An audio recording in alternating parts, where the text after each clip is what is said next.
출가외인들이 감히 남의 집 잔치에 끼려 해요? 친정 챙길 생각하지 말고 시댁 가서 귀신이 되세요. 인터폰 너머로 들리는 며느리의 차가운 목소리에 현관 앞은 순식간에 얼어붙었습니다. 뭐, 언니 지금 미쳤어? 당장 문 안 열어. 시누이들이 악을 쓰며 문을 두드렸지만 굳게 닫힌 철문은 열리지 않았습니다. 1년 전 친정 아버지를 뵙지 못하게 막았던 그 말을 똑같이 돌려받게 된 시어머니. 하지만 진짜 공포는 닫힌 문이 아니었습니다. 잠시 후 엘리베이터가 열리고 검은 양복을 입은 불청객들이 등장하며 잔칫날은 아수라장이 됩니다. 오늘의 사연 시작합니다. 새벽 5시 반 지은은 옷장에서 분홍색 치마 저고리를 꺼내며 입가에 미소를 지었습니다. 오늘은 친정아버지의 칠순 잔치였습니다. 지난 한 달 동안 정성스럽게 준비한 선물들을 가방에 하나씩 넣으며 설레는 마음을 감출 수 없었습니다. 아버님이 정말 좋아하실 거야. 지은이 혼자 중얼거리며 마지막으로 거울 앞에서 옷매무새를 다듬었습니다. 머리핀을 꽂고 화장을 마무리하며 친정 식구들을 만날 생각에 가슴이 설렜습니다. 그런데 안방에서 신음소리가 들려왔습니다. 아이고, 아파 죽겠네. 아이고야. 말자의 목소리였습니다. 지은이 급히 안방 문을 두드렸습니다. 어머님, 괜찮으세요? 들어와 봐. 지은이 문을 열자 말자가 침대에서 배를 움켜쥐고 뒹굴고 있었습니다. 어머님, 어디가 아프세요? 지은이 다가가며 걱정스럽게 물었습니다. 허리가 끊어질 것 같고 배가 칼로 찌르는 것 같아. 어젯밤부터 계속 아팠어. 병원에 데려가줘. 말자가 이마에 손등을 대며 괴로운 표정을 지었습니다. 그런데 오늘은 친정아버님 칠순 잔치가 있어서 예약도 다 해놓고. 뭐? 친정? 말자가 벌떡 일어나며 눈을 부릅뜨고 소리쳤습니다. 출가외인이 친정 챙길 생각 말고 시집 귀신이 돼야지. 남편 어머니가 죽게 생겼는데 친정이 뭐가 중요해? 지은의 얼굴이 순간 굳어졌습니다. 하지만 식당도 예약해놨고 가족들이 다 기다리고 있어서. 아니야. 절대 안 돼. 며느리가 시어머니 놔두고 친정 가는 법이 어디 있어? 말자가 침대에서 일어나 마당을 가리켰습니다. 저기 봐.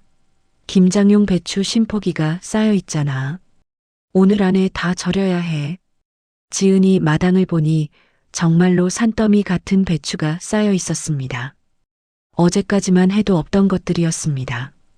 어제까지는 없었는데 언제? 새벽에 농장에서 가져다 놨어. 오늘이 아니면 배추가 다 상해버린다고 했어. 민석이 세수를 하고 나오다가 두 사람의 대화를 들었습니다. 넥타이를 매며 상황을 파악하려 했습니다. 무슨 일이에요? 여보, 어머니가 아프시니까 어쩔 수 없잖아. 친정에는 내가 전화해서 사과드릴게. 민석이 지은을 바라보며 말했습니다. 당신까지 그렇게 말하면 제가 어떻게 해요? 지은의 목소리가 떨렸습니다. 어머니가 아프신데 우리가 나가면 누가 돌봐요? 이해해줘요. 민석이 지은의 어깨를 가볍게 두드리고는 시계를 보며 서둘러 움직였습니다. 늦겠네. 출근해야 해. 민석이 현관문을 나서며 뒤돌아보지도 않았습니다. 지은은 핸드폰을 꺼내 떨리는 손으로 엄마에게 전화를 걸었습니다. 엄마, 저예요. 어머, 지은아. 벌써 준비 다 했니?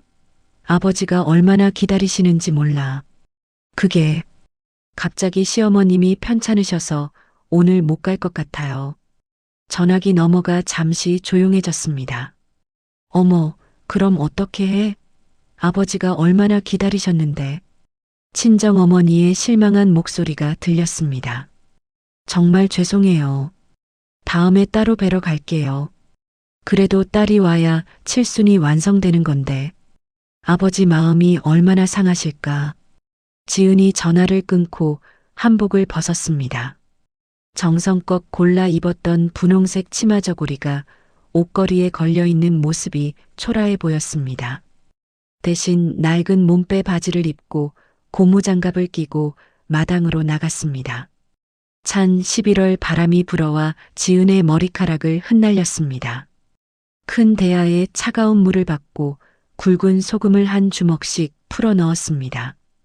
배추 한 포기씩 들어 올려 소금물에 담갔습니다. 아이고, 차가워. 지은의 손이 금세 빨갛게 변했습니다.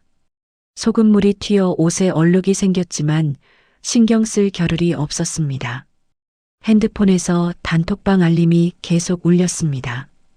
친정 식구들이 호텔 뷔페에서 찍은 사진들이 하나씩 올라오고 있었습니다. 아버지의 환한 웃음이 사진 속에 가득했습니다. 삼촌들과 이모들이 둘러앉아 축하하는 모습이 행복해 보였습니다. 딸이 없어서 좀 아쉽네. 그래도 모두 와줘서 고맙다. 아버지가 올린 메시지를 본 지은의 눈가가 뜨거워졌습니다. 소금물인지 눈물인지 모를 것이 뺨을 타고 흘렀습니다. 야, 뭘 그렇게 질질 짜고 있어? 말자가 부엌에서 나와 지은을 내려다보았습니다. 아까의 아픈 기색은 온데간데 없이 씩씩해 보였습니다. 배추가 덜 절여졌잖아. 소금을 더 뿌려. 네, 알겠습니다. 지은이 고개를 숙이며 대답했습니다. 이 배추 다 절이고 나면 양념도 해야 해. 내일까지 김치를 다 담가야 한다고. 말자가 팔짱을 끼고 서서 지시했습니다. 오후 내내 지은은 쪼그리고 앉아 배추를 절였습니다. 허리가 끊어질 듯 아팠지만 일어날 수 없었습니다. 말자가 수시로 나와서 진행 상황을 점검했기 때문입니다. 이건 너무 짜고 저건 너무 싱거워. 다시 해. 말자가 몇 포기를 골라내며 트집을 잡았습니다. 시장에 가서 배추 몇 포기 더 사와. 이것만으론 부족해. 지은이 자전거를 타고 시장을 다녀와야 했습니다. 오후 3시가 지나서야 배추 절이기가 끝났습니다. 지은의 허리는 끊어질 듯 아팠고 손은 소금기 때문에 갈라져서 피가 맺혔습니다. 이제 양념을 만들어야지. 고춧가루랑 젓갈 준비해. 말자가 다시 지시했습니다. 오늘 중에 다 못 끝내면 내일까지 계속해야 해. 김치가 상하면 어쩌려고. 저녁 7시 현관문이 시끄럽게 열렸습니다. 엄마 왔어요. 첫째 시누이 미영이 큰 쇼핑백을 들고 들어왔습니다. 뒤따라 둘째 시누이 미숙도 웃으며 나타났습니다. 어머, 김장하고 있었네. 언니 혼자 다 했어요? 미숙이 마당에 쪼그리고 앉은 지은을 보며 말했습니다. 엄마는 어디 많이 아프셨다며요? 미영이 걱정스러운 척하며 말자를 쳐다보았습니다. 아, 그냥 좀 아팠는데 이제 괜찮아. 너희 보니까 기분이 좋아지네. 말자가 벌떡 일어나며 딸들을 반겼습니다. 아까까지의 아픈 기색은 완전히 사라졌습니다. 두 시누이는 부엌으로 직행해서 갓 담근 김치통을 열어보았습니다. 올해는 굴을 많이 넣었네. 맛이 어떨까? 미영이 젓가락으로 김치를 집어 맛보았습니다. 간이 딱 좋다. 역시 엄마 손맛이 최고야. 미숙이 엄지손가락을 치켜 세웠습니다. 우리 남편이 다른 김치는 안 먹고 엄마 김치만 찾아요. 우리 애들 도시락에도 이 김치 없으면 안 돼요. 그럼 많이 가져가야지. 차에 실어줄게. 말자가 김치통 7개를 꺼내며 분주히 움직였습니다. 엄마, 정말 고마워요. 이번 김치는 특히 맛있는 것 같아요. 두 시누이가 김치통을 하나씩 더 챙겼습니다. 큰 봉지에 담아서 차 트렁크로 옮겼습니다. 지은은 마당에서 그 모습을 지켜보고 있었습니다. 새벽부터 저녁까지 정성 들여 담근 김치가 순식간에 사라졌습니다. 자신이 먹을 김치는 한 통도 남지 않았습니다. 언니, 오늘 하루 종일 수고했어요. 미영이 지나가며 가볍게 손을 흔들었습니다. 다음에 또 와서 김치 받아갈게요. 엄마가 또 담그시면 연락해 주세요. 미숙도 웃으며 말하고는 서둘러 나갔습니다. 지은은 텅 빈 김치통들을 바라보았습니다. 부엌 바닥에는 배추잎과 양념이 흩어져 있었습니다. 개수대에는 설거지할 그릇들이 산더미처럼 쌓여 있었습니다. 정리 좀 깨끗하게 해놔. 말자가 안방으로 들어가며 던진 말이었습니다. 지은이 바닥을 걸레로 닦고 그릇을 씻고 있을 때 민석이 퇴근했습니다. 오늘 하루 종일 고생했네. 민석이 거실 소파에 앉으며 말했습니다. 친정에는 잘 연락했어? 아버님이 많이 아쉬워하셨겠다. 응, 아버님이 정말 많이 아쉬워하시더라. 지은의 목소리는 힘이 없었습니다. 어쩔 수 없잖아. 어머니가 아프신데. 다음에 따로 인사드리자. 민석이 TV 리모컨을 들며 말했습니다. 그날 밤 지은은 침실 책상 앞에 앉아 달력을 펼쳤습니다. 빨간 펜을 들어 정확히 1년 뒤 날짜에 큰 동그라미를 그렸습니다. 시어머니의 칠순이 되는 날이었습니다. 그때는 절대로. 지은이 작게 중얼거렸습니다. 핸드폰 메모장을 열어 오늘 있었던 일들을 차근차근 적기 시작했습니다. 11월 15일 시어머니 꾀병으로 친정아버지 칠순 못감. 김장 혼자 다함. 시누이들 김치 다 가져감. 내 몫은 한 통도 없음. 지은의 눈빛이 달력 위에 빨간 동그라미를 바라보며 차갑게 변했습니다. 손가락 끝이 소금에 짓물러 아팠지만 그보다 마음이 더 아팠습니다. 침대에 누워서도 친정 단톡방의 사진들이 머릿속을 맴돌았습니다. 아버지의 환한 웃음과 가족들의 행복한 모습들이 자꾸 떠올랐습니다. 친정아버지 칠순으로부터 정확히 1년이 흘렀습니다. 말자가 거실 소파에 앉아온 가족을 불러 모았습니다. 지은과 민석이 말자 앞에 나란히 앉았습니다. 내 칠순 잔치 계획을 발표한다. 말자가 종이를 펼치며 엄숙하게 말했습니다. 호텔에서 성대하게 할 거야. 최소 150명은 불러야 체면이 서지. 말자의 목소리에 흥분이 섞였습니다. 어머님, 그렇게 많이요? 지은이 놀라며 물었습니다. 친척들, 동네 사람들, 교회 성도들까지 다 불러야 해. 답례품도 금반지로 준비하고. 말자가 손가락을 꼽아가며 설명했습니다. 비용이 만만치 않을 텐데요. 민석이 걱정스럽게 말했습니다. 그건 너희가 알아서 해. 내 칠순인데 대충 할 수는 없잖아. 말자가 당연하다는 듯 말했습니다.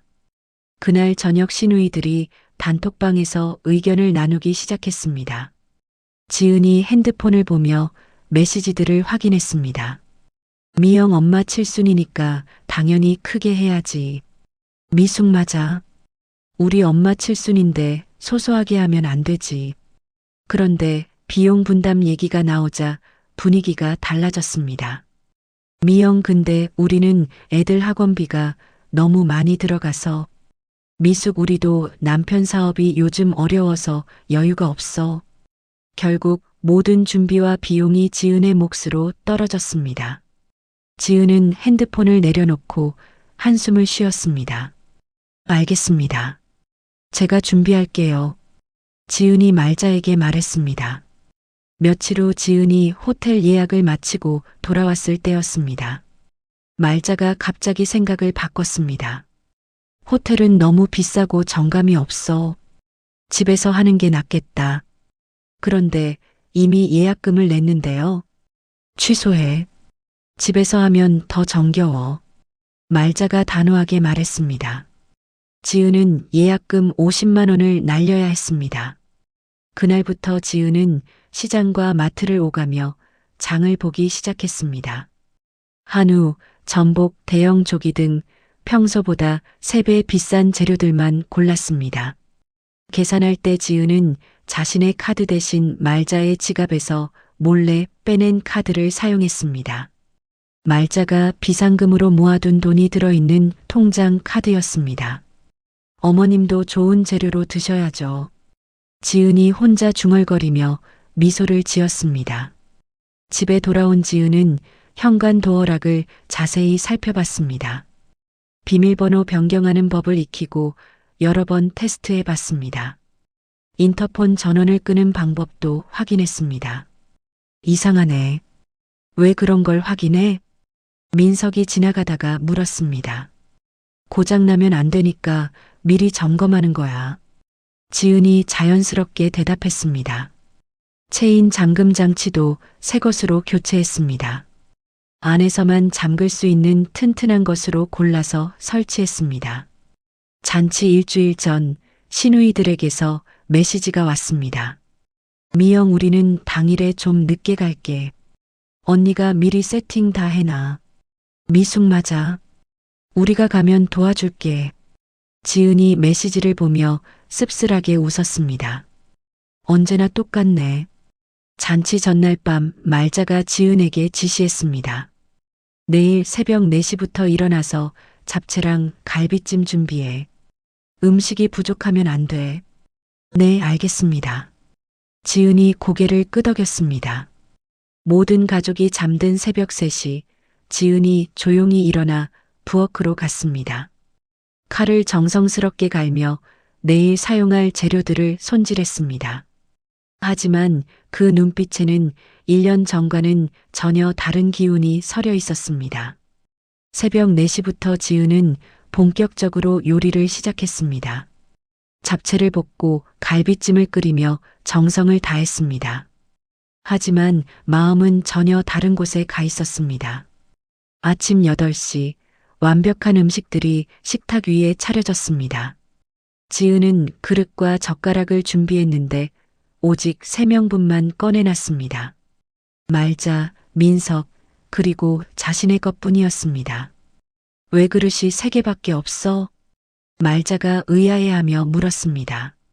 손님들이 오시면 그때 더 꺼내려고요. 지은이 평온하게 대답했습니다. 미리 준비해둔 종이에 정성스럽게 글을 써서 현관 안쪽에 붙였습니다. 출가외인들의 출입을 정중히 사양합니다. 뭔 종이야? 민석이 물었습니다. 그냥 안내문이에요. 지은이 웃으며 답했습니다. 오전 10시 30분 지은은 시계를 보며 현관 앞 의자에 앉았습니다. 시누이들이 올 시간이 다가오고 있었습니다. 왜 현관 앞에 앉아 있어? 말자가 궁금해했습니다. 손님들 맞이하려고요. 지은의 목소리는 차분했습니다. 11시 정각 지은이 일어나서 현관 도어락에 손을 댔습니다. 비밀번호를 바꾸고 인터폰 전원을 껐습니다. 그리고 거실로 돌아가서 소파에 앉았습니다. 뭐하고 온 거야? 민석이 이상하게 여기며 물었습니다. 점검했어요. 지은이 태연하게 답했습니다. 11시 30분 현관 밖에서 초인종 소리가 들렸습니다. 하지만 집 안에서는 아무 소리도 나지 않았습니다. 벨소리가 안 들리네. 말자가 고개를 갸웃했습니다. 고장 났나 봐요. 지은이 무심하게 말했습니다. 현관문을 두드리는 소리가 들리기 시작했습니다. 누가 왔나 보네. 문 열어줘. 말자가 지은에게 말했습니다. 제가 확인해 볼게요. 지은이 일어나서 현관으로 향했습니다. 문 밖에서 시누이들의 목소리가 들렸습니다. 언니, 문 좀 열어줘. 왜 안 열어? 지은이 인터폰을 잠시 켜고 차갑게 말했습니다. 출가외인들이 감히 남의 집 잔치에 끼려 하시나요? 그런 분들은 시댁이나 가서 귀신이 되세요. 그리고 다시 인터폰을 껐습니다. 현관 밖이 순식간에 시끄러워졌습니다. 언니 완전 미쳤나 봐. 뭐 저런 게 다 있어. 말자가 무슨 일인지 궁금해하며 현관으로 오려 했습니다. 하지만 지은이 미리 준비한 의자로 통로를 막았습니다. 어머님 앉아 계세요. 지은이 말자를 소파로 밀어 앉혔습니다. 뭐 하는 거야? 내 딸들인데. 말자가 소리쳤습니다. 어머님께서 1년 전에 저에게 하신 말 그대로 돌려드리는 겁니다. 지은의 목소리는 얼음처럼 차가웠습니다. 1년 전이 뭔 상관이야. 당장 문 열어.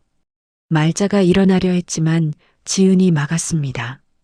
현관 밖에서는 시누이들이 계속 소리를 지르고 있었습니다. 그런데 갑자기 다른 목소리가 들렸습니다. 시끄럽게 왜 이래? 엘리베이터에서 검은 양복을 입은 사내들이 나타났습니다. 박말자 시댁이 여기 맞죠? 우두머리로 보이는 남자가 시누이들에게 물었습니다. 네, 맞는데요. 이분들이 누구세요? 미영이 당황하며 답했습니다. 돈 받으러 왔습니다. 비켜주세요. 사내들이 시누이들을 밀치며 현관문을 주먹으로 두드렸습니다. 박말자 씨, 안에 있는 거 다 아니까 문 열어요. 집안에서 이 소리를 들은 민석이 겁에 질렸습니다. 여보, 저 사람들이 누구야? 모르겠어요. 지은이 담담하게 답했습니다. 문 열어줘야 하는 거 아니야? 민석이 떨리는 목소리로 말했습니다. 당신이 열어요. 지은이 소파에 그대로 앉아 있었습니다. 민석이 떨리는 손으로 현관문을 열었습니다. 사내들이 신발도 벗지 않고 거실로 들이닥쳤습니다. 뒤따라 시누이들도 황급히 들어왔습니다. 엄마, 이게 무슨 일이야? 미영이 말자에게 달려갔습니다. 언니, 왜 우리를 못 들어오게 했어? 미숙이 지은을 노려봤습니다. 우두머리 사내가 가방에서 서류를 꺼냈습니다. 박말자 씨 골든 드림 투자권으로 왔습니다. 그게 뭐예요? 말자가 당황하며 물었습니다. 3개월 전에 고수익 보장해준다고 해서 투자하신 거 잊으셨나요? 원금 3천만 원에 이자 2천만 원, 총 5천만 원 갚으세요. 사내가 차용증을 말자 앞에 던졌습니다. 그건 사기야. 나는 그런 돈 안 빌렸어. 말자가 소리쳤습니다. 여기에 또 지난주에 칠순 준비비 명목으로 빌린 1천만 원까지 합쳐서 총 6천만 원입니다. 사내가 추가 서류를 내밀었습니다. 시누이들이 충격을 받으며 서로를 바라봤습니다. 엄마, 이게 무슨 일이야? 우리는 몰랐어요. 그런데 이때 말자가 갑자기 시누이들을 보며 소리쳤습니다. 얘들아, 왜 거기 서 있어? 어서 들어와. 하지만 시누이들은 빚쟁이들의 위압적인 분위기에 겁을 먹고 있었습니다. 엄마, 우리는 먼저 가볼게. 이런 일에 우리가 끼면 안 될 것 같아. 시누이들이 서로 눈치를 보며 뒤로 물러났습니다. 얘들아, 엄마를 버리고 가는 거야? 말자가 절망하며 소리쳤습니다. 하지만 시누이들은 이미 엘리베이터를 타고 사라진 뒤였습니다. 말자가 충격을 받아 주저앉았습니다. 내 딸들이 나를 버리고. 사내들은 집안의 가전제품들에 빨간 딱지를 붙이기 시작했습니다. 지은은 이 모든 상황을 지켜보며 엎어진 잡채 그릇을 바라봤습니다. 입가에 미묘한 미소가 번졌습니다. 이제 진짜 시작이구나. 지은이 작게 중얼거렸습니다. 사내들이 집안을 휩쓸고 간 다음 날 말자는 침대에서 일어나지 못했습니다. 빨간 압류 딱지가 붙은 냉장고와 TV를 보며 한숨만 쉬고 있었습니다. 이게 다 꿈이겠지. 말자가 이불을 뒤집었으며 중얼거렸습니다. 민석은 거실 소파에 앉아 소주병을 기울이고 있었습니다. 6천만 원이라는 빚이 머릿속에서 맴돌았습니다. 어떻게 이런 일이. 민석이 머리를 감싸쥐었습니다. 지은은 부엌에서 남은 음식들을 플라스틱 용기에 담고 있었습니다. 어제 칠순 잔치용으로 준비했던 갈비찜과 잡채가 그대로 남아 있었습니다. 이거라도 팔아야겠네. 지은이 혼자 말하며 용기 뚜껑을 덮었습니다. 민석이 지은에게 다가왔습니다. 여보, 어떻게 하지? 회사 동료들한테 돈 좀 빌려볼까? 당신이 알아서 해요. 지은의 대답은 냉담했습니다. 은행 대출도 알아보고 기존 빚 때문에 안 될 거예요. 현실을 봐요. 지은이 용기들을 가방에 넣으며 말했습니다. 말자가 안방에서 나왔습니다. 얼굴이 푸석하고 머리가 헝클어져 있었습니다. 다 내 때문이야. 네가 내 딸들을 쫓아낸 벌이야. 말자가 지은을 향해 소리쳤습니다. 어머님께서 저에게 하신 대로 한 것뿐입니다. 지은이 담담하게 답했습니다. 내가 언제 그랬어? 1년 전 친정아버지 칠순날 기억 안 나세요? 지은의 목소리에 차가운 기운이 흘렀습니다. 말자가 할 말을 잃었습니다. 그 일이 생각났기 때문입니다. 그때는 내가 정말 아팠었어. 어제도 딸들한테 똑같이 하셨잖아요. 지은이 가방을 매며 말했습니다. 어디 가는 거야? 민석이 물었습니다. 돈 벌러 가요. 이 집에서는 아무도 해결 못할 것 같으니까. 지은이 현관문을 나섰습니다.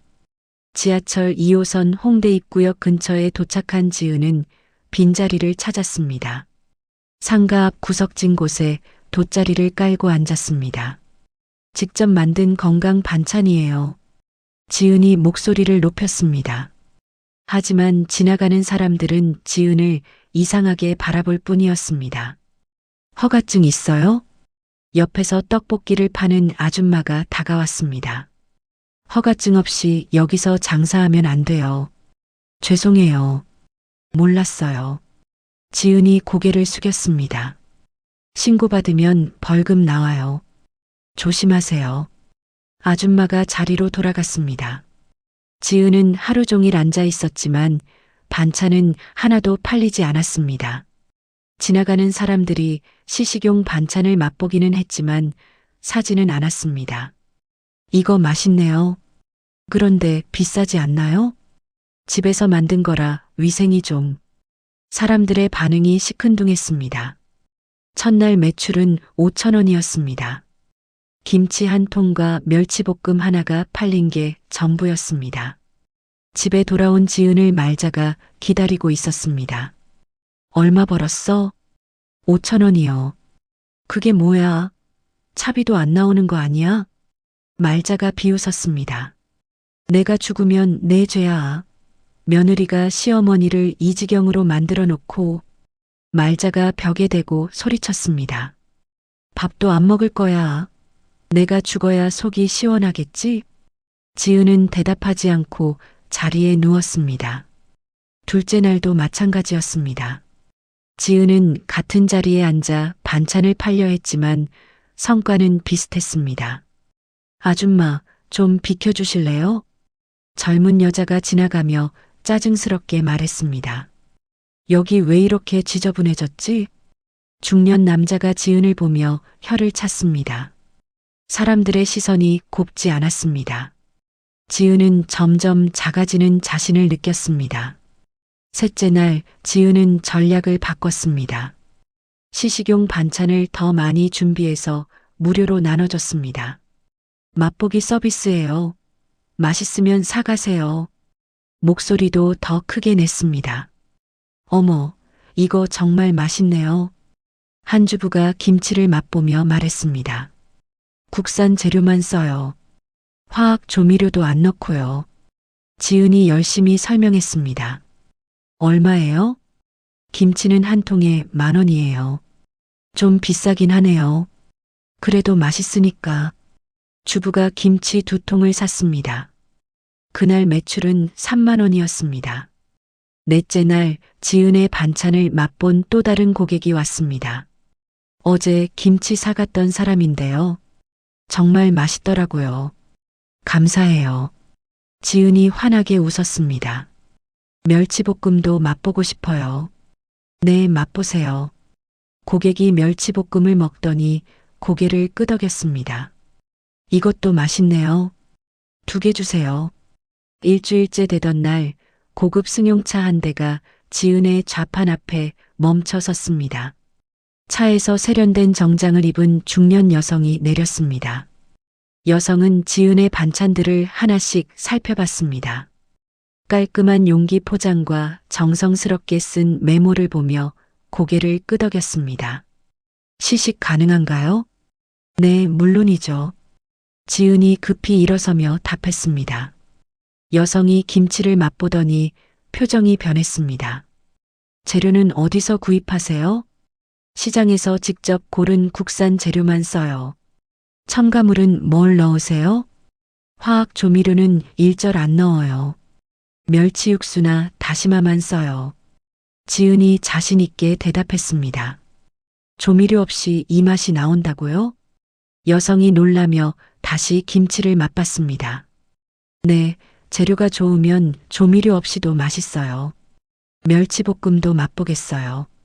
여성이 멸치볶음을 먹어보더니 감탄했습니다. 이건 어떻게 만드세요? 비린내가 전혀 안 나네요. 멸치를 먼저 볶아서 비린 기운을 날리고요. 그 다음에 양념을 넣어요. 여성이 지은을 찬찬히 바라봤습니다. 진짜 실력이 있는 사람이라는 느낌이 들었습니다. 실례하지만 여기서 왜 이런 장사를 하세요? 이 실력이면 어디서든 일할 수 있을 텐데. 사정이 있어요. 지은이 씁쓸하게 웃었습니다. 여성이 지갑에서 명함을 꺼냈습니다. 저는 만나 프랜차이즈 김영숙 대표예요. 지은이 명함을 받아보니 유명한 요식업체 로고가 적혀 있었습니다. 우리 매장에 입점해 보실 생각 없으세요? 정말요? 지은의 눈이 커졌습니다. 네, 이 정도 실력이면 충분해요. 어차피 여기서 혼자 파는 것보다 매장에서 파는 게 훨씬 나을 거예요. 영숙이 미소를 지으며 말했습니다. 제가 이런 일 해본 적이 없는데. 괜찮아요. 처음엔 작게 시작해서 점점 늘려가면 돼요. 한번 도전해 보겠어요. 지은이 결심을 내렸습니다. 그럼 내일 오후에 제 사무실로 와세요. 구체적으로 얘기해 봅시다. 영숙이 다른 명함 하나를 더 줬습니다. 주소가 적혀 있어요. 지은이 명함을 꼭 쥐고 있었습니다. 이것이 마지막 기회라는 직감이 들었습니다. 그날 밤 지은은 새로운 메뉴를 개발하느라 밤늦도록 부엌에서 요리했습니다. 도시락용 반찬과 밀키트 아이디어를 노트에 적어가며 준비했습니다. 이번엔 정말 잘해보자. 지은이 스스로를 다독이며 중얼거렸습니다. 다음 날 오후 지은은 영숙의 사무실을 찾아갔습니다. 정성스럽게 만든 샘플 요리들을 들고 긴장한 마음으로 문을 열었습니다. 어서 오세요. 영숙이 환영하며 지은을 맞았습니다. 준비해온 요리들이에요. 지은이 샘플들을 테이블 위에 나열했습니다. 영숙이 하나씩 맛보더니 고개를 끄덕였습니다. 역시 실력이 있으시네요. 이 정도면 충분히 성공할 수 있어요. 정말요? 네, 계약서 준비해 왔어요. 조건 한번 보세요. 영숙이 서류를 내밀었습니다. 지은이 계약서를 보니 생각보다 좋은 조건이었습니다. 매장 임대료도 저렴하고 수수료도 합리적이었습니다. 감사해요. 잘 부탁드려요. 지은이 계약서에 서명했습니다. 그날 저녁 집에 돌아온 지은은 계약금 통장을 보며 미소를 지었습니다. 난생 처음으로 자신의 이름으로 된 통장이었습니다. 이제 시작이야. 지은이 주먹을 꽉 쥐며 중얼거렸습니다. 영숙의 매장에서 반찬 사업을 시작한 지 3개월이 지났습니다. 지은의 작은 코너에는 매일 단골 손님들이 찾아왔습니다. 사장님, 오늘도 김치 있죠? 멸치볶음 떨어졌다고 들었는데 언제 들어와요? 손님들이 지은을 찾으며 물어봤습니다. 네, 김치는 방금 새로 담근 걸로 나왔어요. 지은이 환하게 웃으며 대답했습니다. 하지만 집에서는 상황이 달라지지 않았습니다. 빚쟁이들이 일주일에 한 번씩 찾아와 독촉했습니다. 언제까지 기다려야 해요? 이자는 계속 늘어나고 있다고요. 다음 주까지 1,000만 원이라도 갖다 주세요. 사내들의 목소리가 점점 거칠어졌습니다. 지은이 벌어오는 돈으로는 이자도 감당하기 어려웠습니다. 하루 매출이 20만 원 정도였는데 재료비와 임대료를 빼면 남는 게 얼마 없었습니다. 이걸로 어떻게 6천만 원을 갚아? 민석이 절망하며 술잔을 기울였습니다. 말자는 여전히 방에서 나오지 않았습니다. 가끔 나와서 지은에게 화풀이를 했습니다. 다 내 때문이야. 네가 내 딸들을 쫓아내지 않았으면 이런 일 없었을 거야. 어머님, 그날 딸들이 어머님을 버리고 간 거예요. 지은이 차분히 말했습니다. 아니야. 네가 문을 안 열어줘서 그런 거야. 말자가 소리쳤습니다. 한 달 뒤 상황은 더욱 악화됐습니다. 빚쟁이들이 가전제품을 가져가기 시작했습니다. TV부터 가져갈게요. 냉장고도 가져가야겠네요. 집안이 텅텅 비어갔습니다. 지은의 매장 수익으로는 도저히 감당할 수 없었습니다. 영숙 언니, 혹시 매장을 늘릴 방법이 없을까요? 지은이 영숙에게 상담을 요청했습니다. 지은 씨, 욕심내면 안 돼요. 차근차근 해야 해요. 하지만 급한 일이 있어서요. 무슨 일인데요? 지은이 집안 사정을 털어놨습니다. 말자의 투자 사기와 6천만 원 빚 이야기를 했습니다. 아이고, 큰일이네요. 영숙이 걱정스럽게 말했습니다. 제발 도와주세요. 그런 큰 돈을 단번에 벌 수는 없어요. 시간이 필요해요. 영숙이 현실적으로 말했습니다. 2개월 뒤 급작스럽게 위기가 닥쳤습니다. 빚쟁이들이 집을 완전히 비우라고 통보한 것입니다. 다음 주까지 나가세요. 집을 넘겨받겠어요. 그럼 저희는 어디서 살아요? 민석이 떨리는 목소리로 물었습니다. 그건 저희가 상관할 일이 아니에요. 사내들이 냉정하게 말했습니다. 지은 가족은 갈 곳이 없었습니다. 친척들은 연락이 끊어진 상태였고 시누이들은 전화조차 받지 않았습니다. 모텔에라도 들어가야 하나? 민석이 한숨을 쉬었습니다. 그때 영숙이 지은에게 전화를 걸었습니다. 지은 씨, 급하게 연락드려요. 네, 무슨 일이세요? 제가 아는 분이 매장 관리인을 구한대요. 숙식 제공되는 조건이에요. 정말요? 지은의 목소리가 밝아졌습니다. 네, 매장 2층에 작은 방이 있어요. 가족이 살 수는 있을 거예요. 감사해요. 정말 감사해요. 지은이 울먹이며 말했습니다. 다음 날 지은 가족은 짐을 싸서 새 매장으로 이사했습니다. 매장 2층에 있는 작은 원룸이었지만 당장 머물 곳이 있다는 게 다행이었습니다. 여기서 새 출발하자. 지은이 가족들에게 말했습니다. 새 매장은 이전보다 2배 큰 공간이었습니다. 지은은 반찬 코너뿐만 아니라 도시락도 판매하기 시작했습니다. 오늘의 도시락입니다. 직접 만든 반찬으로 구성했어요. 지은이 적극적으로 홍보했습니다. 처음에는 손님들이 별로 없었습니다. 새로운 동네라 아무도 지은을 모르는 상황이었습니다. 여기 음식 맛있나요? 처음 보는 가게네요. 손님들의 반응이 시큰둥했습니다. 하지만 지은은 포기하지 않았습니다. 매일 새벽 5시에 일어나 장을 보고 음식을 준비했습니다. 시식 코너를 만들어서 지나가는 사람들에게 맛을 보여줬습니다. 한번 맛보세요. 정말 맛있어요. 지은의 적극적인 홍보가 효과를 보기 시작했습니다. 한 달 뒤 첫 번째 단골 손님이 생겼습니다. 사장님, 어제 도시락 정말 맛있었어요. 고맙습니다. 오늘도 정성껏 준비했어요. 김치도 포장해 주세요. 단골 손님이 늘어나면서 매출도 조금씩 늘었습니다. 하루 매출이 30만 원까지 올라갔습니다. 민석도 매장 일을 돕기 시작했습니다. 배달 업무와 청소를 담당했습니다. 여보, 내가 이런 일이라도 해야지. 민석이 앞치마를 두르며 말했습니다. 말자는 여전히 불만이 많았습니다. 이런 좁은 방에서 언제까지 살아야 해? 더 큰 곳으로 이사 가려면 돈을 더 벌어야 해요. 지은이 말했습니다. 내 친구들한테 뭐라고 설명해? 딸 집에 얹혀 산다고? 어머님 친구들이 뭐라고 하든 상관없어요.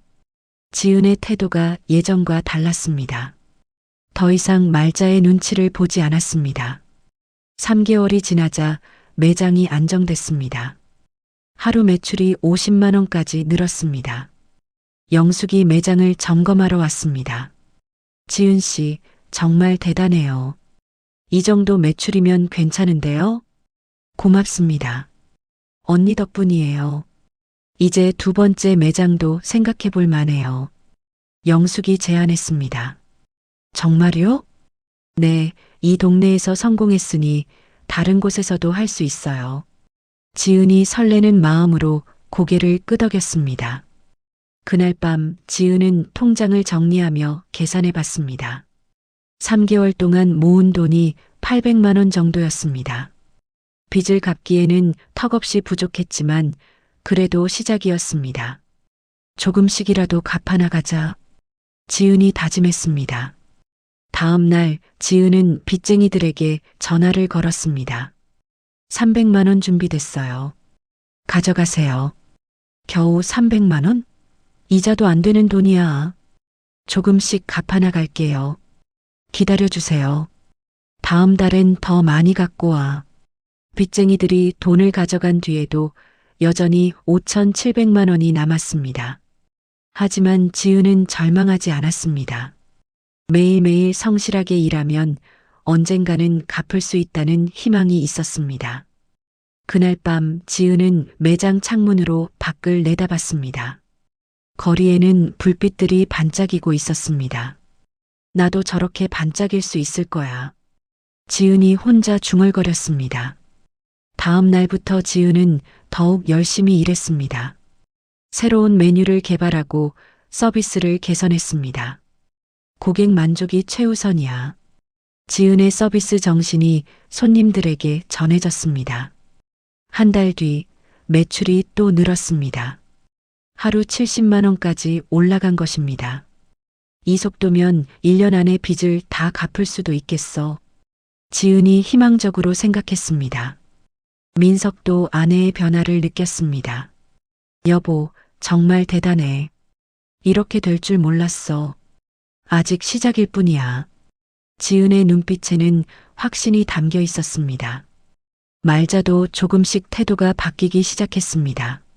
매장에서 그릇을 닦거나 청소를 도왔습니다. 내가 도와줄 일 없나?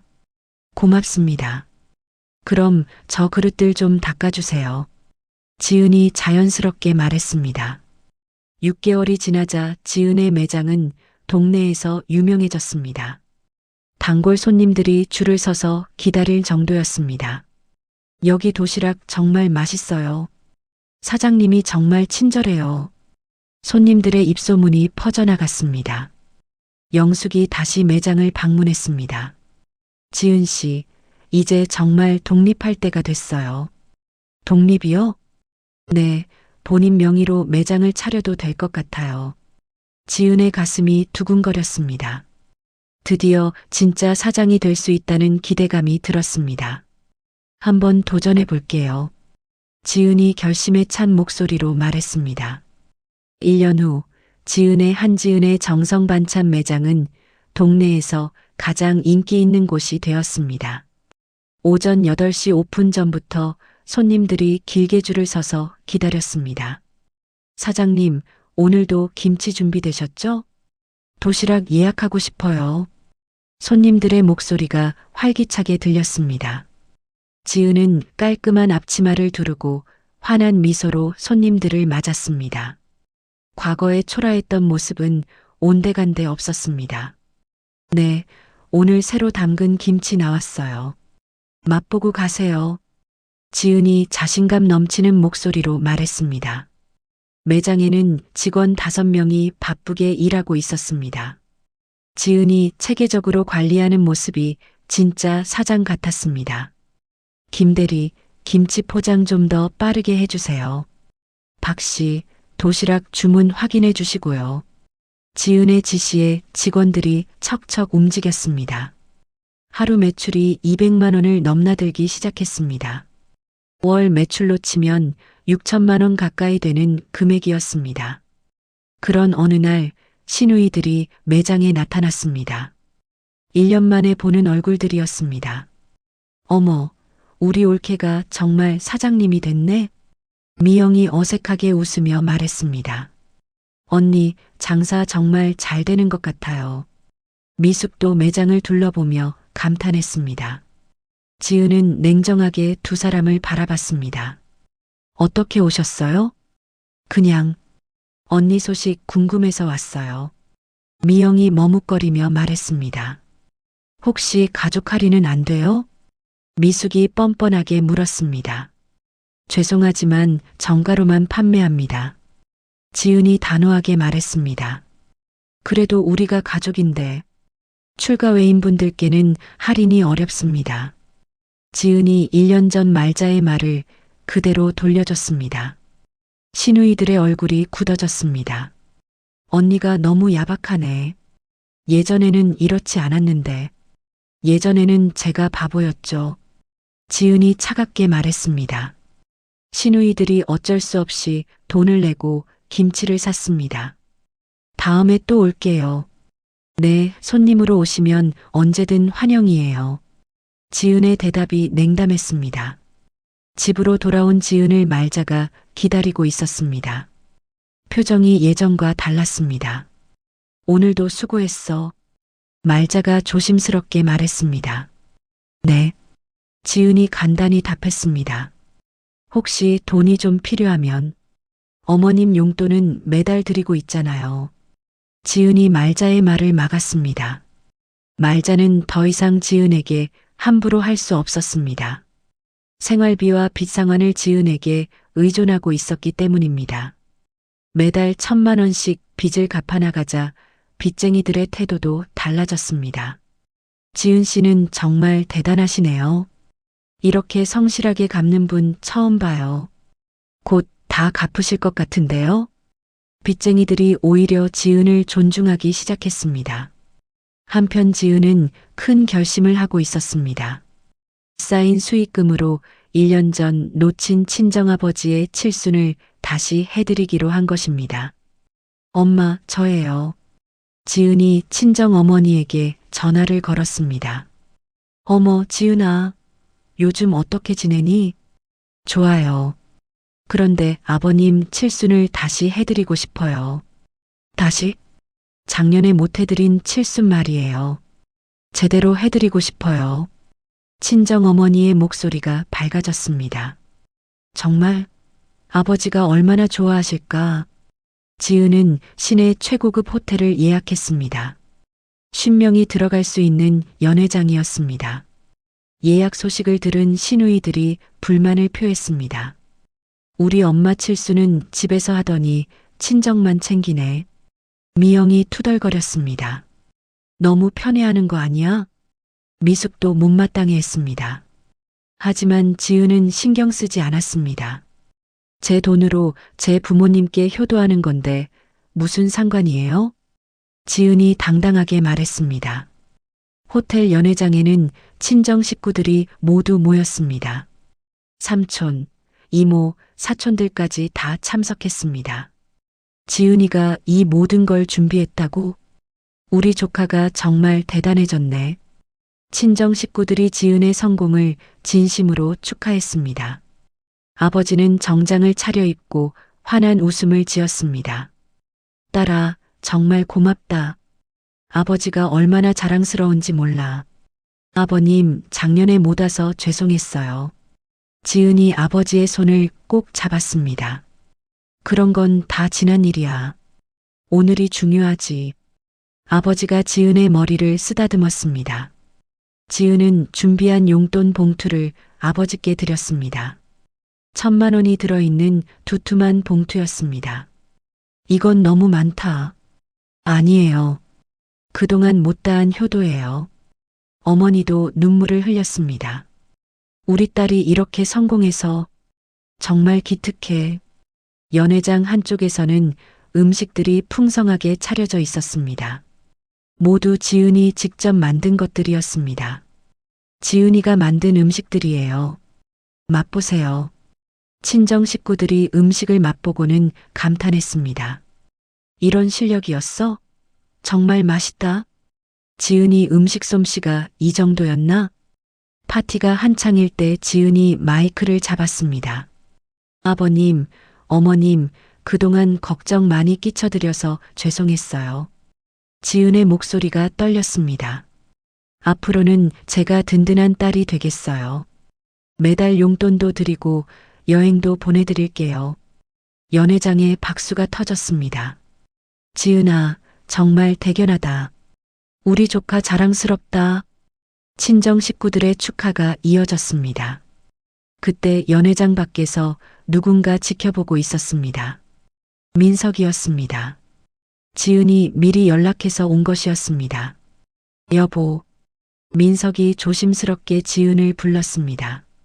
왔구나. 지은이 민석을 맞았습니다. 정말 대단해. 이런 큰 파티를. 당연한 거야. 우리 부모님이시잖아. 민석은 아내의 당당한 모습에 감탄했습니다. 1년 전과는 완전히 다른 사람이 되어 있었습니다. 그 시각 집에서는 말자가 혼자 라면을 끓여 먹고 있었습니다. SNS에 올라온 지은의 파티 사진들을 보며 복잡한 심정이었습니다. 내 칠순 때는 집에서 했으면서 말자가 중얼거렸지만 목소리에 힘이 없었습니다. 파티가 끝난 후 지은은 호텔 루프톱에서 도시 야경을 바라봤습니다. 1년 전의 서러움이 모두 씻겨 내려가는 것 같았습니다. 이제 정말 자유로워졌어. 지은이 깊게 숨을 쉬었습니다. 옆에 선 민석이 말했습니다. 여보, 정말 미안해. 그동안 아무것도 못해줘서. 이제는 함께하자. 지은이 민석의 손을 잡았습니다. 앞으로 더 큰 일을 할 거야. 지은의 눈빛에는 더 큰 꿈이 담겨 있었습니다. 다음 달 지은은 두 번째 매장을 오픈했습니다. 강남구 한복판에 있는 더 큰 매장이었습니다. 한지은의 정성 반찬 강남점 오픈. 현수막이 걸린 매장 앞에 지은이 서 있었습니다. 이제는 정말로 성공한 사업가의 모습이었습니다. 오픈 첫날부터 손님들이 몰렸습니다. 입소문을 듣고 온 사람들이었습니다. 여기가 그 유명한 한지은의 정성 반찬이네요. 정말 맛있다던데요. 지은의 꿈은 현실이 되고 있었습니다. 저녁에 집으로 돌아온 지은을 말자가 기다리고 있었습니다. 수고했어. 말자가 예전과 달리 공손하게 인사했습니다. 고맙습니다. 지은이 짧게 답했습니다. 이제 집안의 권력은 완전히 바뀌어 있었습니다. 지은이 가장 역할을 하고 있었고 모든 가족이 지은에게 의존하고 있었습니다. 내일도 화이팅해. 민석이 격려했습니다. 응, 이제 시작일 뿐이야. 지은이 자신만만하게 웃었습니다. 그날 밤 지은은 통장 정리를 했습니다. 빚은 거의 다 갚아가고 있었고 새로운 투자 계획도 세우고 있었습니다. 3호점도 준비해야겠어. 지은의 야심은 계속 커져가고 있었습니다. 1년 전 김치를 혼자 담그며 울던 며느리는 이제 없었습니다. 대신 당당한 여성 사업가 지은이 서 있었습니다. 지은의 세 번째 매장이 성공적으로 자리를 잡은 어느 새벽이었습니다. 평소처럼 새벽 5시에 일어난 지은이 시장에서 돌아와 집 앞에 도착했을 때였습니다.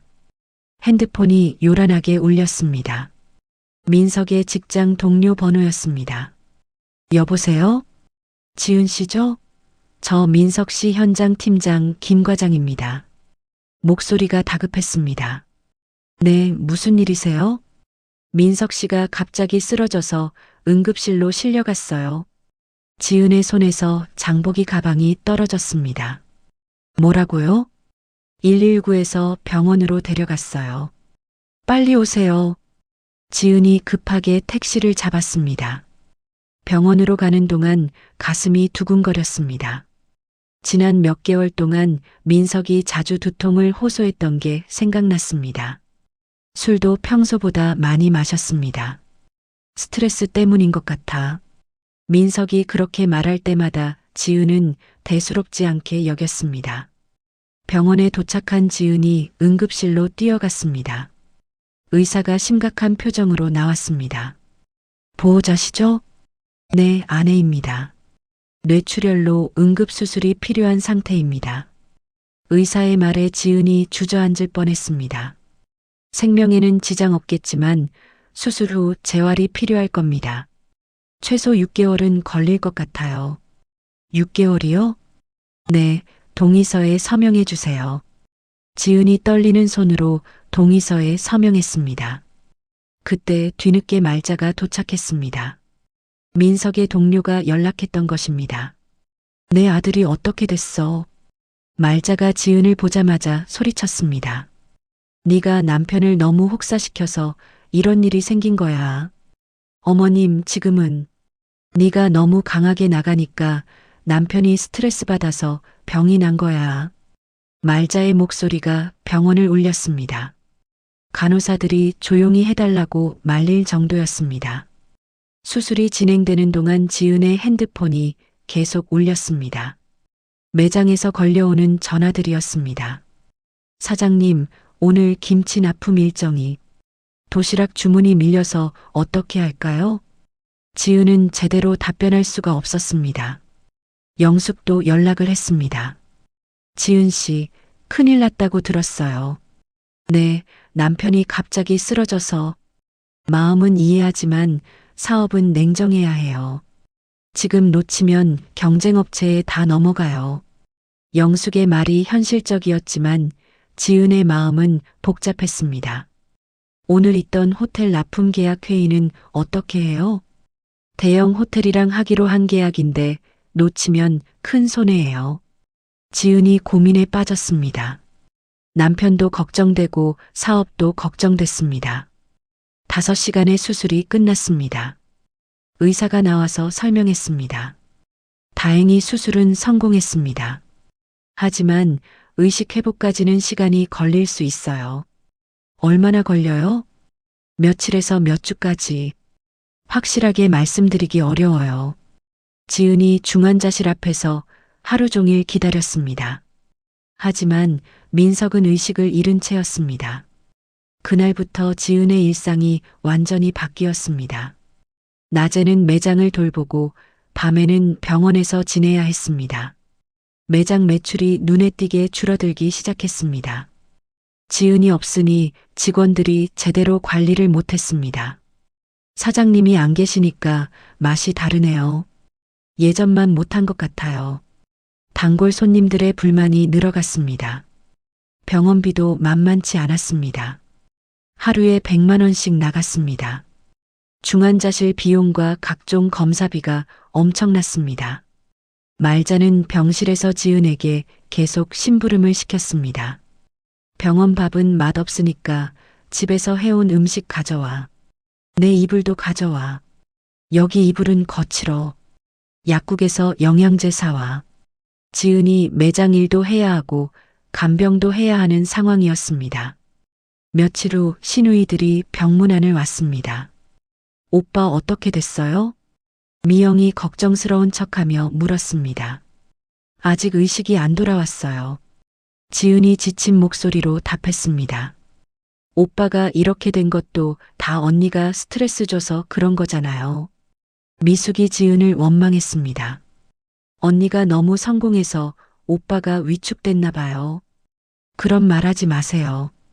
지은이 화를 냈습니다. 혹시 생명보험금은 얼마나 나와요? 미영이 뻔뻔하게 물었습니다. 지금 무슨 말을 하는 거예요? 그냥 궁금해서. 혹시 모르잖아요. 나가세요. 당장 나가. 지은이 소리쳤습니다. 시누이들이 어쩔 수 없이 나갔지만 복도에서 수군거렸습니다. 이제 엄마 모시는 문제도 생각해야 하는 거 아니야? 언니가 혼자 다 감당하기 어려울 텐데. 일주일이 지나도 민석의 의식은 돌아오지 않았습니다. 지은은 매장과 병원을 오가며 지쳐갔습니다. 설상가상으로 믿었던 매니저가 그만두겠다고 했습니다. 사장님, 죄송해요. 다른 곳에서 좋은 조건으로 제안이 와서 지금 이 시점에요? 경쟁업체에서 스카우트 제의를 했어요. 거절하기 어려워요. 핵심 직원 2명도 함께 그만둔다고 했습니다. 우리도 같이 옮기기로 했어요. 지은이 절망했습니다. 가장 어려운 때에 믿었던 사람들이 떠나는 것이었습니다. 게다가 임대료 재계약 시기도 다가왔습니다. 건물주가 무리한 요구를 했습니다. 월세를 150만 원에서 300만 원으로 올리겠어요. 너무 많이 올리시는 거 아니에요? 이 동네 상권이 좋아져서 시세가 올랐어요. 지은이 감당하기 어려운 금액이었습니다. 특히 남편이 쓰러진 상황에서는 더욱 어려웠습니다. 중환자실에서 민석을 바라보는 지은의 마음이 무거웠습니다. 이럴 거면 애초에 성공하지 말았어야 했나? 후회의 마음이 들었습니다. 그때 말자가 지은의 가방을 뒤지고 있었습니다. 가게 법인 카드를 찾고 있는 것이었습니다. 어머님, 지금 뭐 하시는 거예요? 지은이 말자를 발견했습니다. 병원비가 많이 나오잖아. 카드 좀. 그런 식으로 하시면 병원비 지원을 중단하겠어요.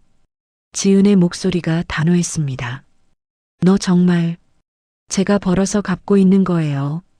함부로 하지 마세요. 말자가 할 말을 잃었습니다. 며느리의 기세에 눌렸습니다. 그날 밤 지은은 민석의 침대 옆에서 자신의 처지를 생각했습니다. 매장은 위기에 처했고 남편은 의식불명 상태였습니다. 믿었던 직원들은 떠났고 건물주는 임대료를 올렸습니다. 포기하고 싶어. 지은이 처음으로 약한 모습을 보였습니다. 하지만 민석의 얼굴을 보니 포기할 수 없었습니다. 이 사람을 위해서라도 견뎌야 했습니다. 다시 일어날 거야. 지은이 민석의 손을 꼭 잡았습니다. 우리가 함께 이겨내자. 지은의 눈에 다시 의지가 돌아왔습니다. 새로운 방법을 찾아야 했습니다. 포기할 수는 없었습니다. 민석의 수술이 끝난 지 일주일 후 지은은 더 이상 감정에 휘둘릴 수 없다고 결심했습니다. 영숙에게 전화를 걸었습니다. 언니, 저예요. 지은 씨, 어떻게 지내요? 솔직히 말할게요. 지금 정말 어려워요. 지은이 현재 상황을 모두 털어놨습니다. 남편의 상태, 직원들의 이탈, 임대료 인상까지 모든 것을 설명했습니다. 그런 상황이었구나. 영숙의 목소리에 걱정이 섞였습니다. 도와주세요. 혼자서는 안 될 것 같아요. 지은 씨, 이럴 때일수록 감정에 휩쓸리면 안 돼요. 영숙이 차분하게 말했습니다. 지금은 시스템으로 돌려야 할 때예요. 시스템이요? 네, 제가 아는 경영 컨설턴트와 법무팀을 소개해 줄게요. 정말요? 사업과 가정을 모두 지키려면 전문가의 도움이 필요해요. 영숙이 구체적인 방안을 제시했습니다. 다음 날 영숙이 소개해준 컨설턴트 박 대리가 매장을 찾았습니다. 현재 문제점을 정리해 볼게요. 박 대리가 노트북을 펼쳤습니다. 첫 번째, 사장님 부재로 인한 품질 하락. 두 번째, 핵심 인력 이탈. 세 번째, 임대료 부담 증가. 맞아요. 지은이 고개를 끄덕였습니다. 해결책은 무인화 시스템 도입이에요. 무인화요? 키오스크 주문 시스템과 냉동 밀키트 판매로 전환하는 거예요. 박 대리가 화면을 보여줬습니다. 인건비는 줄이고 매출은 늘릴 수 있어요. 그런 게 가능해요? 네, 온라인 쇼핑몰도 함께 운영하면 전국 배송도 가능해요. 지은이 새로운 가능성을 보았습니다. 일주일 후 지은은 본격적인 시스템 개편을 시작했습니다. 매장에 키오스크 주문기를 설치했습니다. 어르신들이 사용하기 어려우면 어떻게 해요? 직원이 걱정했습니다. 처음에는 도와드리고 천천히 익숙해지시게 해드려요. 지은이 답했습니다. 냉동 밀키트 제품도 개발했습니다. 집에서 간편하게 만들 수 있는 상품들이었습니다. 김치찌개 밀키트, 멸치볶음 밀키트. 지은이 새 상품들을 점검했습니다. 온라인 쇼핑몰도 오픈했습니다. 전국 어디든 배송 가능한 시스템을 구축했습니다. 한편 병원에서는 다른 문제가 생겼습니다. 말자가 계속 간섭하며 병실 분위기를 어수선하게 만들었습니다. 간병인이 제대로 안 돌봐주는 것 같아. 내가 직접 돌봐야겠어. 말자가 간병인과 자꾸 충돌했습니다. 지은이 더 이상 참을 수 없었습니다. 어머님, 말씀드릴 게 있어요. 뭔데? 지금부터 전문 간병인이 24시간 돌볼 거예요. 내가 내 아들 돌보는데 뭔 상관이야? 어머님이 하시는 건 간병이 아니라 방해예요. 지은의 목소리가 단호했습니다. 뭐라고? 앞으로 병실 출입을 자제해 주세요. 너 정말 못됐다? 말자가 소리쳤습니다. 병원비와 생활비 지원을 중단하고 싶지 않으시면 제 말을 들으세요. 지은의 최후 통첩이었습니다. 말자가 할 말을 잃었습니다. 경제적 지원이 끊기면 살 수 없다는 걸 알고 있었습니다. 알았어. 알았다고. 말자가 결국 물러섰습니다. 지은은 검증된 전문 간병인을 고용했습니다. 24시간 체계적인 케어가 시작됐습니다. 환자 상태를 정확히 파악하고 의료진과 소통해 주세요. 네, 걱정 마세요. 간병인이 전문적으로 답했습니다. 지은은 이제 낮에는 사업에 집중하고 저녁에만 병원을 찾았습니다. 효율적인 시간 분배가 가능해졌습니다.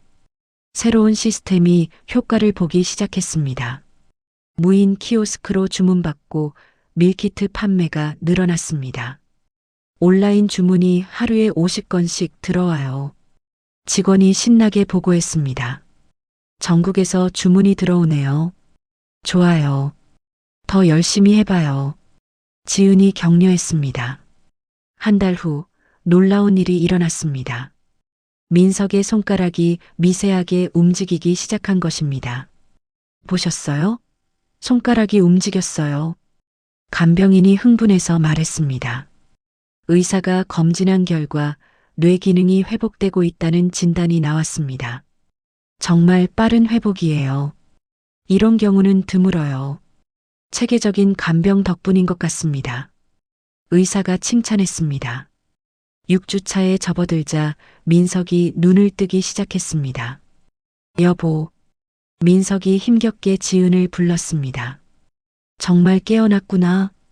지은이 민석의 손을 꼭 잡았습니다. 미안해. 정말 미안해. 민석의 눈에서 눈물이 흘렀습니다. 괜찮아. 이제 다 괜찮아. 지은도 눈물을 흘렸습니다. 며칠 후 말자가 병문안을 왔습니다. 아들아, 네가 깨어나서 정말 다행이다. 말자가 감격해했습니다. 그런데 민석이 예상 밖의 말을 했습니다. 어머니, 이제는 지은이를 괴롭히시면 안 돼요. 뭔 소리야? 그동안 제가 너무 무책임했어요. 지은이가 없었으면 우리 집안이 진작 망했을 거예요. 민석이 분명하게 말했습니다. 지은이를 함부로 대하시면 저도 가만히 있지 않겠어요. 말자가 당황했습니다. 아들이 이렇게 며느리 편을 드는 건 처음이었습니다. 아들아, 그동안 내가 어머니도 이제 지은이한테 감사해야 해요. 민석의 태도가 확고했습니다. 지은이 남편의 변화에 놀랐습니다. 정말로 달라진 것 같았습니다. 한편 사업도 급성장하고 있었습니다. 새로운 시스템으로 매출이 30% 증가했습니다. 영숙이 매장을 점검하러 왔습니다. 지은 씨, 정말 대단해요. 이런 위기를 이렇게 극복하다니. 언니 도움이 없었으면 못했을 거예요. 이제 진짜 CEO가 됐네요. 영숙이 감탄했습니다. 더 큰 프랜차이즈 확장도 생각해 볼 때예요. 정말요? 네, 이 시스템이면 전국 어디든 가능해요. 지은의 미래가 더욱 밝아 보였습니다. 민석이 태어날 즈음 그가 지은에게 말했습니다. 여보, 이제부터는 정말로 당신을 도와 살겠어. 고마워. 당신이 정말 대단한 사람이라는 걸 이제야 알았어. 우리 이제 진짜 팀이 되는 거네. 지은이 민석의 손을 잡았습니다. 무인 시스템과 온라인 판매로 전환한 가게는 오히려 이전보다 더 성공했습니다. 가족을 위한 건강한 집밥이라는 콘셉트가 전국적으로 알려지기 시작했습니다. 전국에서 주문이 몰려요. TV에서도 소개됐대요. 직원들이 신나게 보고했습니다. 지은은 위기를 기회로 바꿨습니다. 더 강하고 지혜로운 사업가로 성장했습니다. 그날 밤 지은은 민석과 함께 매장 창문 밖을 바라봤습니다. 정말 고생 많았어. 민석이 지은을 안으며 말했습니다. 이제 시작이야. 지은의 눈빛에는 더 큰 꿈이 담겨 있었습니다. 앞으로 더 멀리 갈 거야. 두 사람의 새로운 출발이 시작됐습니다. 민석이 완전히 회복된 지 6개월 후 지은의 삶은 완전히 바뀌어 있었습니다. 민석은 건설업을 완전히 정리하고 지은의 사업에 전념하기로 결정했습니다. 여보, 정말 괜찮아? 건설업 그만두고? 지은이 걱정스럽게 물었습니다. 응, 이제는 당신 사업이 우리 가족의 미래야. 민석이 확신에 찬 목소리로 말했습니다. 민석은 매장에서 배송 관리와 온라인 CS 업무를 전담했습니다. 앞치마를 두르고 일하는 모습이 진짜 사업 파트너 같았습니다. 고객님, 배송 관련 문의시죠? 내일 오전에 도착 예정입니다. 민석이 전화를 받으며 친절하게 응대했습니다. 매장 손님들도 민석을 알아보기 시작했습니다. 저분이 사장님 남편이에요? 네, 우리 사장님이 최고죠. 민석이 자랑스럽게 아내를 소개했습니다. 한편 말자의 변화는 더욱 극적이었습니다. 며느리가 주는 월 200만 원 용돈이 끊길까봐 전전긍긍했습니다.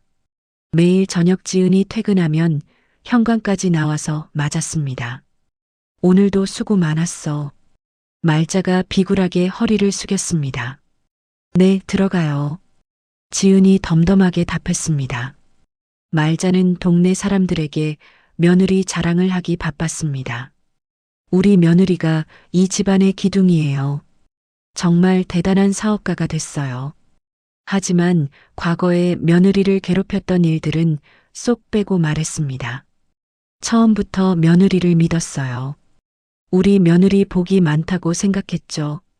동네 사람들은 말자의 말을 반신반의했습니다. 예전 말자의 행동을 기억하는 사람들이 많았기 때문입니다. 시누이들의 변화도 놀라웠습니다. 더 이상 친정에서 대접받지 못하게 되자 완전히 입장이 바뀌었습니다. 명절이 다가오자 조심스럽게 연락을 해왔습니다. 언니, 이번 추석에 우리가 전 부치고 갈게요. 미영이 눈치를 보며 말했습니다. 괜찮아요. 제가 준비할게요. 지은이 차분하게 답했습니다. 그래도 우리가 해야죠. 언니가 항상 혼자 하시면 안 돼요. 미숙도 급하게 말했습니다. 애들 용돈도 언니가 주시면 안 될까요? 미영이 조심스럽게 부탁했습니다. 아이들 대학 등록금이 부족해서요. 지은이 씁쓸하게 웃었습니다. 1년 전과는 완전히 반대 상황이었습니다. 생각해 볼게요. 지은이 즉답을 피했습니다. 그 사이 지은의 사업은 전국적으로 확장됐습니다. 프랜차이즈 매장이 20개 도시에 생겼습니다. 월 매출이 2억을 넘나들었습니다. 지은은 명실상부한 성공한 여성 기업가가 됐습니다. 지역 언론에서 인터뷰 요청이 들어왔습니다. 성공 비결이 뭔가요? 기자가 물었습니다. 포기하지 않는 것이에요. 아무리 어려워도 희망을 버리지 않는 거죠. 지은이 자신 있게 답했습니다. 가족의 도움이 컸겠네요? 네, 지금은 그래요. 하지만 처음에는 혼자였어요. 지은의 대답에 기자가 관심을 보였습니다. 지은은 2025년 우수 여성 기업인상을 수상했습니다. 시상식장에는 가족들이 모두 참석했습니다. 한지은 대표님, 사회자가 지은의 이름을 불렀습니다. 지은이 무대에 올라 트로피를 받았습니다. 객석에서 민석이 박수를 치며 환호했습니다. 정말 자랑스럽다. 민석의 목소리가 컸습니다. 말자도 어색하게 박수를 쳤습니다. 주변 사람들에게 저 사람이 우리 며느리라고 작은 소리로 자랑했습니다. 하지만 이제는 누구도 말자에게 큰 관심을 주지 않았습니다. 모든 관심이 지은에게만 집중됐습니다. 친정 부모님께는 매달 500만 원씩 용돈을 드렸습니다. 정기적으로 해외여행도 보내드렸습니다. 딸아, 너무 많이 주는 거 아니야? 아버지가 걱정했습니다. 아니에요. 이제는 제가 부모님을 모실 때예요. 지은이 환하게 웃었습니다. 지은은 자신의 성공 스토리를 담은 브랜드 런칭 행사를 준비했습니다. 서울 시내 대형 호텔을 예약했습니다. 한지은의 정성 반찬 프리미엄 브랜드 런칭 행사입니다. 포스터에 지은의 당당한 모습이 실렸습니다. 행사 당일 호텔 연회장에는 300명이 넘는 사람들이 모였습니다. 지역 국회의원, 시장, 유명 요리 연구가들이 참석했습니다. 한지은 대표의 성공 스토리는 정말 감동적입니다. 내빈들이 칭찬을 아끼지 않았습니다. 무대에 선 지은이 마이크를 잡았습니다. 안녕하세요. 한지은입니다. 객석에서 박수가 터졌습니다. 3년 전 저는 아무것도 할 줄 몰랐어요. 그저 순종적인 며느리였죠. 지은의 목소리가 떨렸습니다. 하지만 위기가 기회가 됐어요. 절망적인 상황에서 희망을 찾았죠. 가족은 서로 희생하는 관계가 아니라 존중하고 지지하는 관계여야 합니다. 지은의 메시지에 객석이 조용해졌습니다. 앞으로도 정성과 신뢰로 고객 여러분께 다가가겠습니다. 큰 박수갈채가 이어졌습니다. 행사 마지막에 가족 기념사진을 촬영했습니다. 지은이 정중앙에 서고 민석이 그 옆에서 자랑스럽게 미소 지었습니다. 말자는 구석에서 어색하게 서 있었습니다. 시누이들은 아예 뒷줄에 가려져 보이지 않았습니다. 사진이 다음날 신문 일면을 장식했습니다. 가정주부에서 억대 매출 CEO로라는 제목이 눈에 띄었습니다. 무대 아래에서 지켜보던 말자가 주변 사람들에게 말했습니다. 저 사람이 우리 며느리예요. 하지만 이제는 누구도 말자에게 관심을 주지 않았습니다. 모든 시선이 지은에게만 집중됐습니다. 행사가 끝난 후 지은은 호텔 루프톱으로 올라갔습니다. 도시의 화려한 야경이 발밑으로 펼쳐졌습니다. 민석이 따라와서 지은의 어깨에 손을 올렸습니다. 정말 대단해. 이렇게 될 줄 몰랐어. 이제 시작이야. 지은이 자신감 넘치는 목소리로 말했습니다. 앞으로 더 큰 꿈이 있어? 당연하지. 전국이 아니라 해외까지 진출할 거야. 지은의 눈빛에는 더 큰 야망이 담겨 있었습니다. K푸드 열풍에 맞춰서 김치와 한국 반찬을 세계에 알릴 거야. 정말? 응, 언젠가는 뉴욕에도 우리 매장을 열 거야. 지은이 멀리 보이는 한강을 바라보며 말했습니다. 3년 전 김치를 혼자 담그며 눈물을 흘리던 며느리는 이제 없었습니다. 대신 당당하고 자신감 넘치는 여성 기업가가 서 있었습니다. 고마워. 민석이 진심으로 말했습니다. 뭐가? 나를 포기하지 않아줘서, 우리 가족을 지켜줘서, 우리는 팀이잖아. 지은이 민석의 손을 꼭 잡았습니다. 그날 밤 집에 돌아간 지은은 거실에서 가족들과 함께 샴페인을 터뜨렸습니다. 건배. 모든 가족이 잔을 들었습니다. 말자도 어색하게 잔을 들었지만 예전의 권위는 완전히 사라져 있었습니다. 이제는 지은의 눈치를 보며 조심스럽게 행동했습니다. 정말 길고 힘든 여행이었네.